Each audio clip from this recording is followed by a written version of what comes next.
Good evening, everyone. This is Gurkirat Singh, Assistant Professor, Department Chemistry. So today we are going to start our organic chemistry class. Today we are going to discuss about hydrocarbons. These are the molecules formed by the combination of carbon and hydrogens, and these are divided into three categories. First ones are alkanes, second ones are alkenes, and third one are alkynes. So today we are going to discuss about alkanes. Alkanes are the simplest form of hydrocarbons. Alkanes are the simplest form of hydrocarbons. These are formed by the combination of carbon and hydrogen, but there is a specific condition for it. In alkanes, all the bonds formed in carbon-carbon or carbon-hydrogens are singly bonded and they have covalent in nature. I hope you have learned the differences between covalent and ionic bonding. In alkanes groups, all the bonds formed are covalent in nature and they are singly bonded. These are also known as paraffins by their common names. A paraffin is actually a Latin word that comes from Latin language, which means a little affinity. It's because they have a smaller or weaker intramolecular forces, also known as London forces. Because of these London forces, which is a type of weakest intramolecular forces, they have least interaction. Because of these are more reactive and least stable in nature. They have single bonds, and we know that the first bond always formed as sigma bond, and second and third bonds are known as pi bond. Let's take the example of methane molecule. Methane is formed by a combination of one carbon and four hydrogen atom joined through a single sigma bond. And so let's take the example of other molecule, which is ethane, which is formed by two carbon atoms, and two carbon atoms are joined with the hydrogen. Let's calculate how much hydrogen is required for a molecule to form. Let's take the example of ethane. If we take the example of ethane, we have two carbon atoms, carbon 1 and carbon 2. Following the general chemical formula, or also known as homologous series, which is CnH2n plus 2. If we have two carbons, we require hydrogen 2 more than the twice of it. If you have two hydrogen, for 2 carbon, we require hydrogen 2n plus 2, which is 2 times twice, because we are taking the n, which is the number of carbon 2, then plus 2. That will be 2 times the 2 is equal to 4. 4 plus 2 is equal to 6. So we require total 6 number of hydrogen. Let's calculate the number of hydrogen in it. And that's 1, 2, 3, 4, 5, and 6. That's your total number of hydrogen that's required for a ethane molecule to form. Let's learn about the homologous series of alkane family so that we can identify the structural formula of a molecule that belongs to alkane family. Here you can see the homologous series. Let's take a look at the chart. Firstly, we have number of carbons. Here we have 8 number of carbon number up to 8, and the name is meth. For 1 carbon, 2 for eth, and for carbon 3 it's prop, and 4 for but. If we have 5 number of carbon, then it's pent. For 6 it's hex, and for 7 hept, 8 for oct, and for 9 we have none, and for 10 we have dec. Let me light it for you. For 9 it's dec, for 9 it's none, and for 10 it's dec. I hope it's clearly visible to everyone. If not, let me write it again for you. For 9, it's none, and for 10, it's dec. So we are going to learn the numbering up to 10 carbons. If we have carbon number, if our molecule only contains a single carbon molecule, that name will be meth. And ane it belongs to the alkane family. Alkane family means they have single bond in it. That's why they are named as ane. If they have double bond in it, they will be named as ene. Their suffix will be ene. Okay. If they have triple bonds in them, they will be named as ines. I hope you know the basics of hydrocarbons. Okay. So let's take a look at it. So for methane, we need a carbon. Okay, so following the general homologous series, that is equal to Cn H2n plus 2. So we need number of hydrogen atoms 2 more than the twice of number of carbon atoms in the molecule. For methane, it's C1, then you twice the number of carbon atoms, that is equal to 2 ones are 2, that will be 2. Now add 2 into it, that will be C4, that will be CH4. Okay, same goes for the, let's take the example of pentane. We have 1, 2, 3, 4, 5 carbon atoms in it, that will be C5. Okay, so we need hydrogen atom 2 more than the twice of it. 5 twos are, twice will be 10. We need to add 2 more into it, that will be C12, C5H12.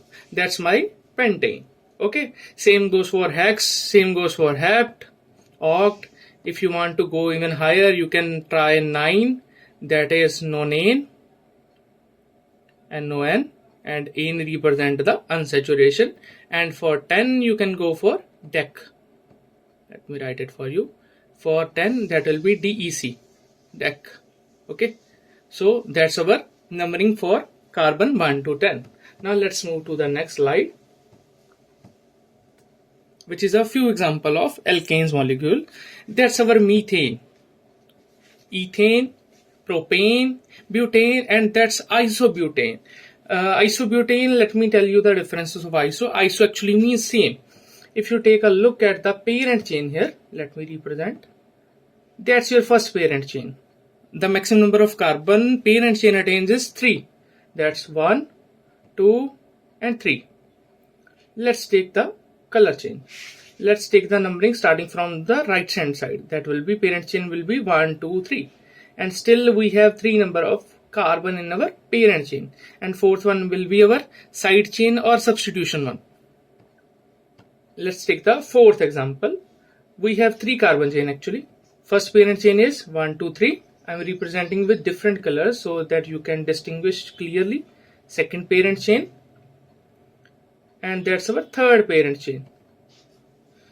No matter which side you prefer for numbering, there will be always 3 carbon in the parent chain, due to which for 3 carbon we already know the naming will be following the pattern. That's, let me take to you the previous slide. For 3 carbon the name will be always propane.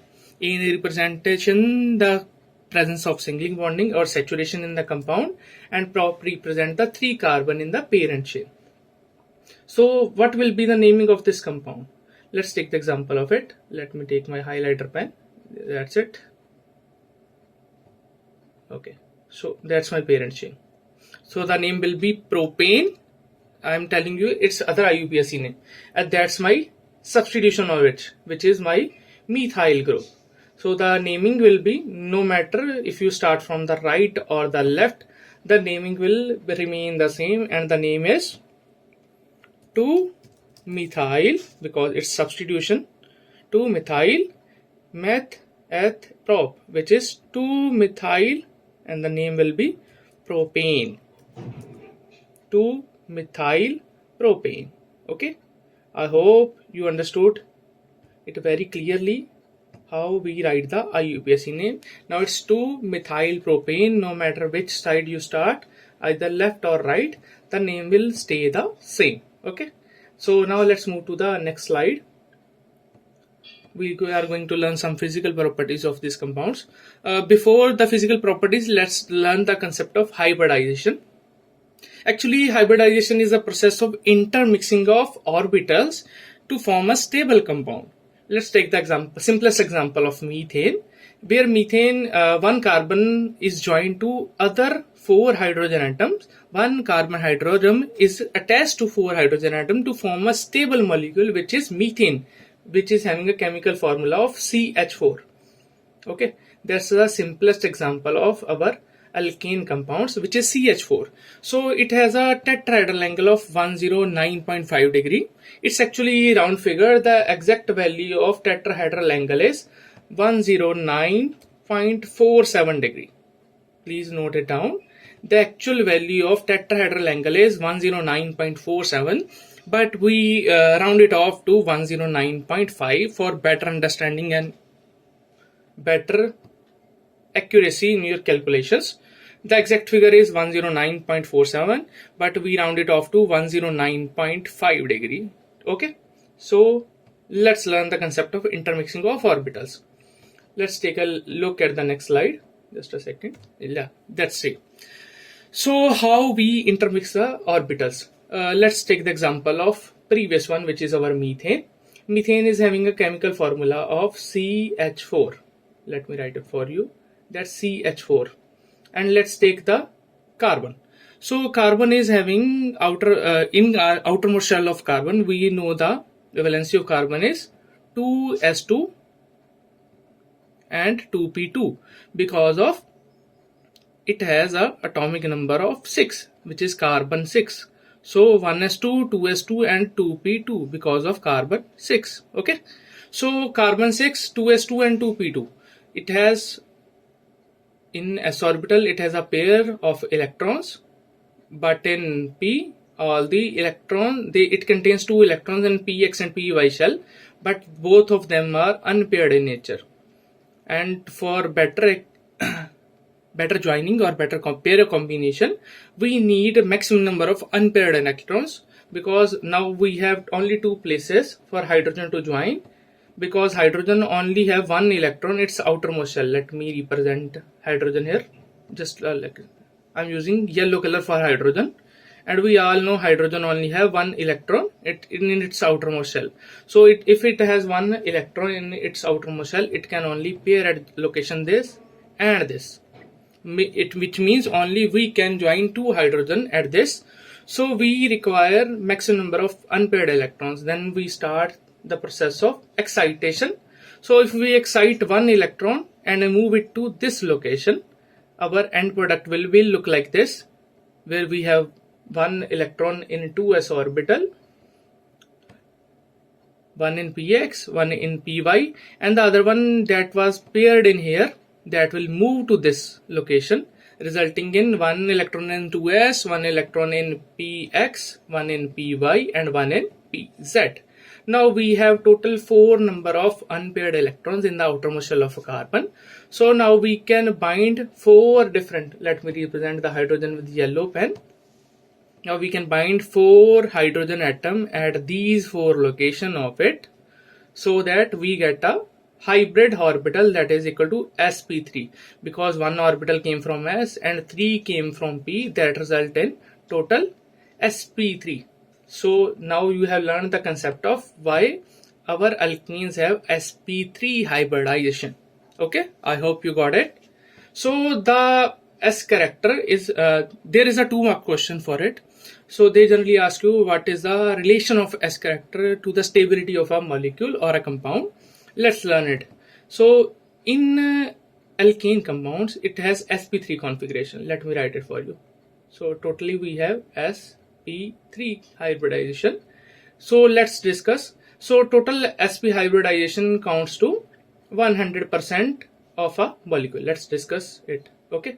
So there is total 4 elements.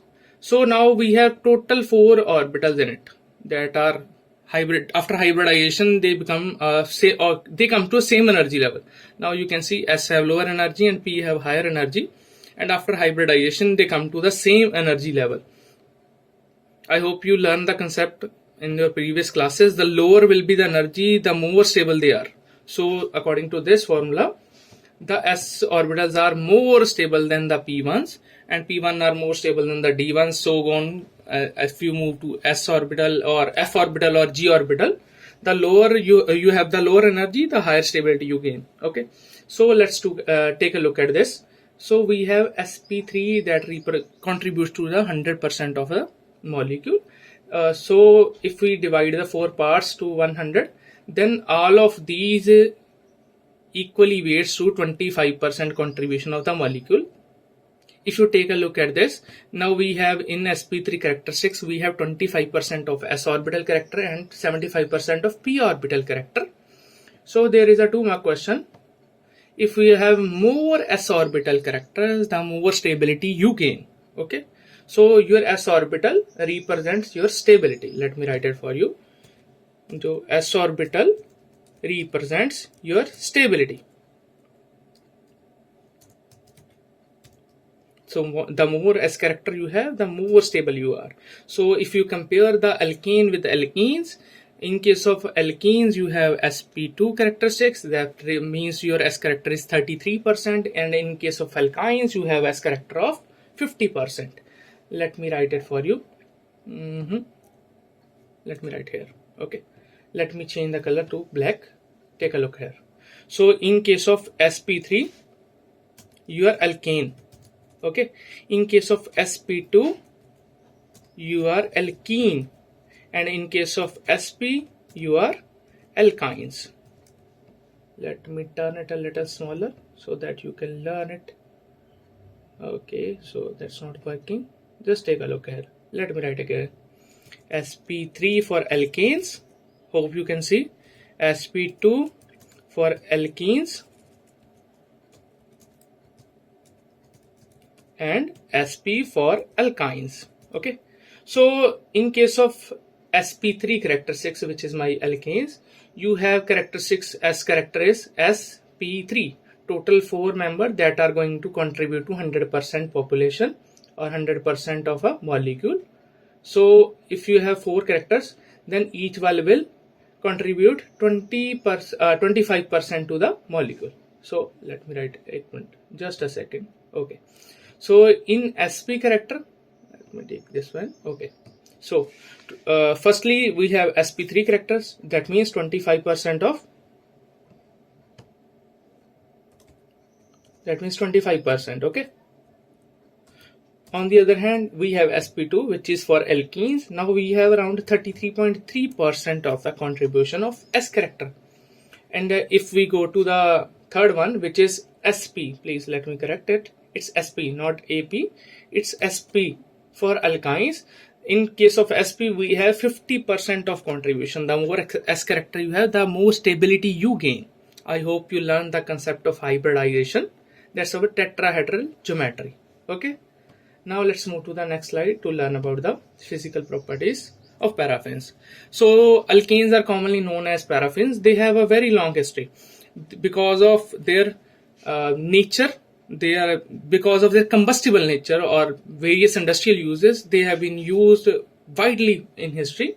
For example, kerosene oil. I hope you have heard about kerosene oil. That has been used from maybe past century to burn lamps because of lack of electricity over our houses. In the past we used to burn oil lamps, and kerosene and or paraffins oil are used widely in it. Because of their higher temperature, they can be used at a variety of industrial usage, and currently we are avoiding their usage, and we are, because of better alternatives rightly available in the market, we are using better alternatives than this. Let's take a look at the physical properties of these compounds. Okay, so first property is state of matter. So if we take a look at the first 4 members from carbon C1 to C4, all the methane, ethane, propane and butane all are present at room temperature in gaseous states. It's because of weaker intramolecular forces, also known as London forces. Because of these are the lower molecules are at gaseous state at room temperature, and from carbon 5 to carbon 16 all are present at a liquid state from pentane, hexane. For example, kerosene oil. If you have purchased kerosene oil or have you seen one, it's present in liquid state at room temperature, and from carbon 17 to above all are available in solid state.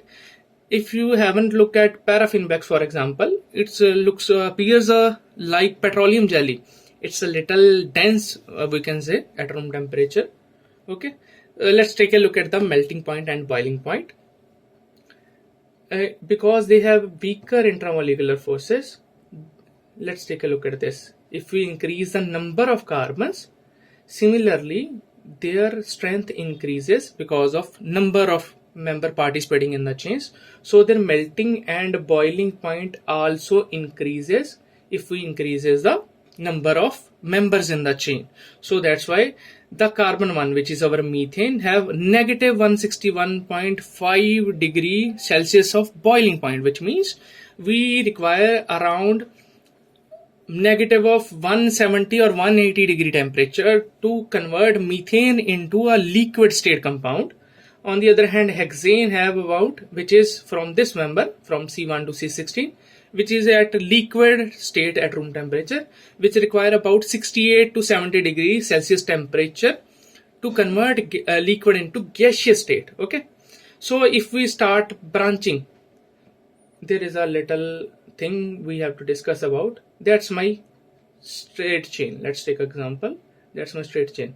Okay, or that's a 4-member straight chain. It has higher boiling point than the branched butane. Okay, let's take another look. Let me write a skeletal structure for you. Just take a second. Okay, so I'm going to draw skeletal structure. 1 2 3 4 5 6 7 8. 1 2 3 4 5 6 7 8. Okay, so total there are 8 number of atoms in this chain. 8 number means octane. So octane is having higher boiling point then the octane that has some branching to it. It's a skeletal structure. I hope you know the difference between a skeletal structure. In skeletal structure, we never represented hydrogen or carbon in it. All the kinks on the parent chain or the side chain represent the carbons. Okay, let's take a look here. Let me highlight it for you. Okay, so here's the kink that represents a carbon. All the kinks represent here represents a carbon, and we have to balance by attaching number of carbons to it so that sp3 hybridization shall be maintained throughout the structure. Okay, now let's move to the next slide. Let's learn about the concept of density. I hope you learn the basic formula of density. Density is how condensed a matter is. Density is equal to mass per unit of volume. I hope you have learned this concept before. Density is all about mass represented by volume. It represents how much amount of a mass is compressed and placed in a small volume. The smaller the volume, the higher will be its density. So if we increase the number of chain length, but it slightly increases, we can say density increases slightly, but it always remains less than 1 gram per centimeter cube, which is the density of the water. Okay, now let's take a look at the solubility. These are insoluble in water, which is a polar solvent. Let me delete it for you. I maybe it's a misprint. Okay, the alkane compounds are insoluble in water because water is polar in nature. So we have learned the concept in previous classes. Like dissolves like. I hope you have learned this concept in your previous classes. If not, let me write it for you. Like dissolves like.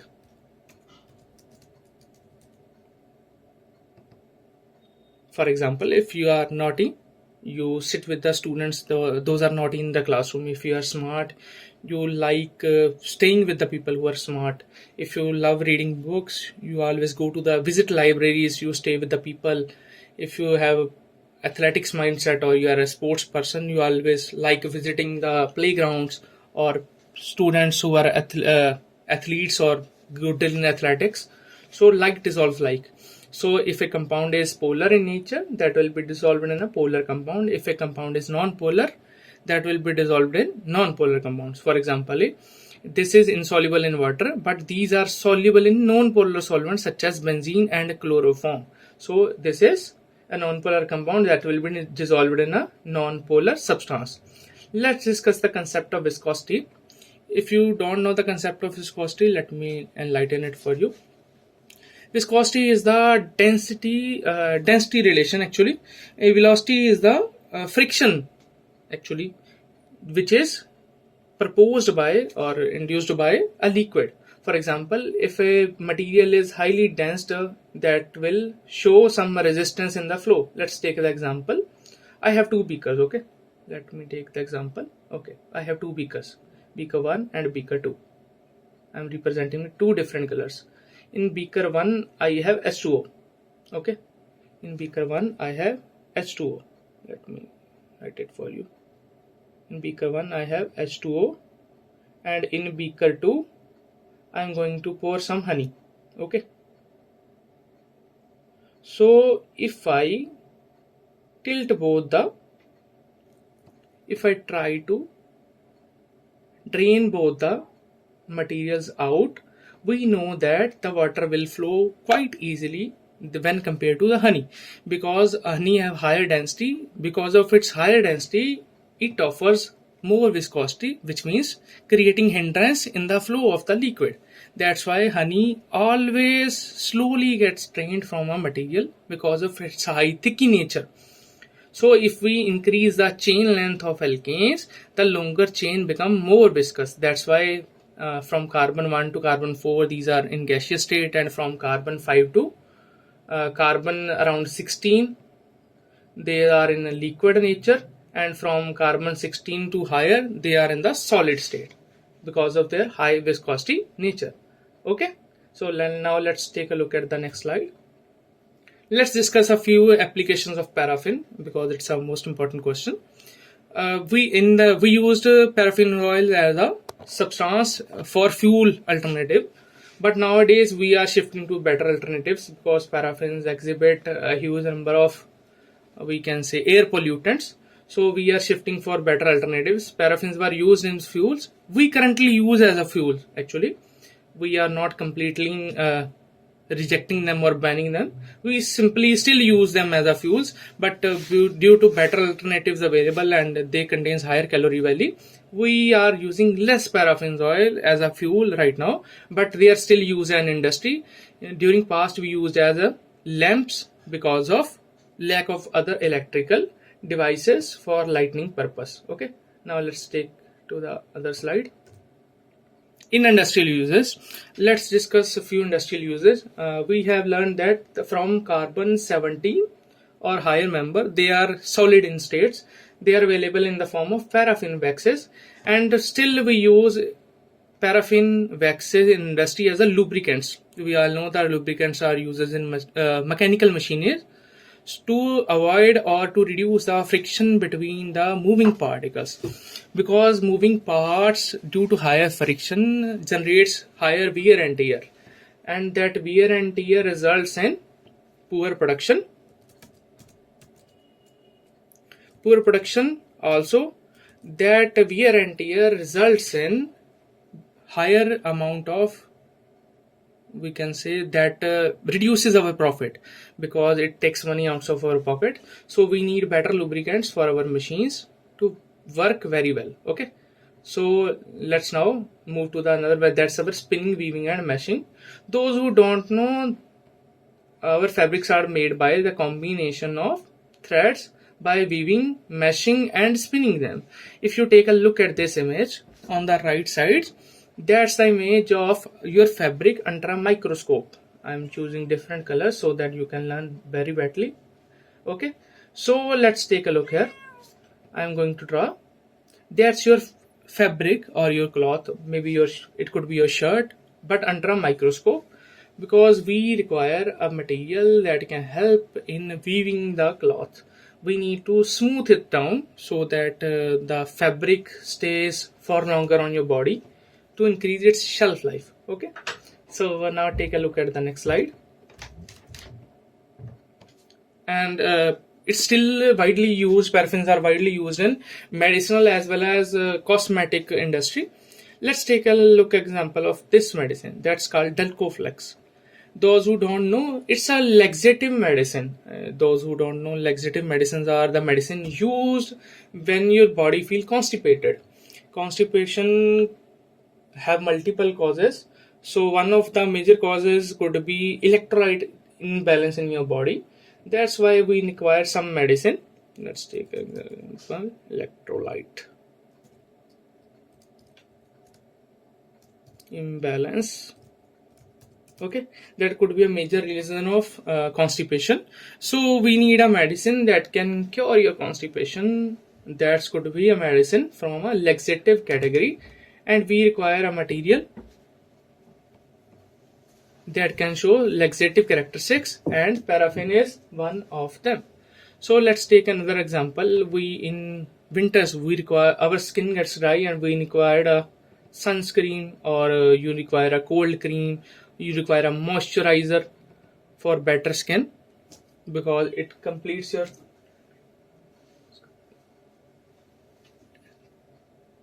it removes your dryness of the skin. That's why we require a moisturizer. These all requires paraffins as a base. Okay, now let's move to the next slide. And the last one and the most important one, paraffins as used as industrial grade insecticides. As we all know, we are in the crop business right now, and India is the largest manufacturer of the crops right now currently, and we are one of the greatest exporter to the world. So we require maximum amount of yield from our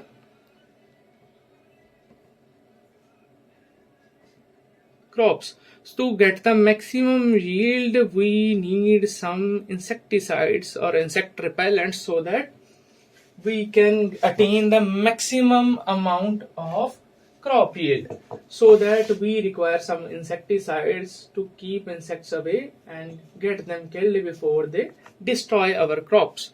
So the paraffins are widely used as a industrial grade insecticides, or these are used as maximum precursors for great chemical reactions such as formation of sulfur dioxide or manufacturing of chlorine gas. Okay, sir. Okay, so that's all for the day. If you have any doubts, just comment down. If you want to understand any other topic, please write a comment down. Subscribe to the channel and have a great day. Thank you.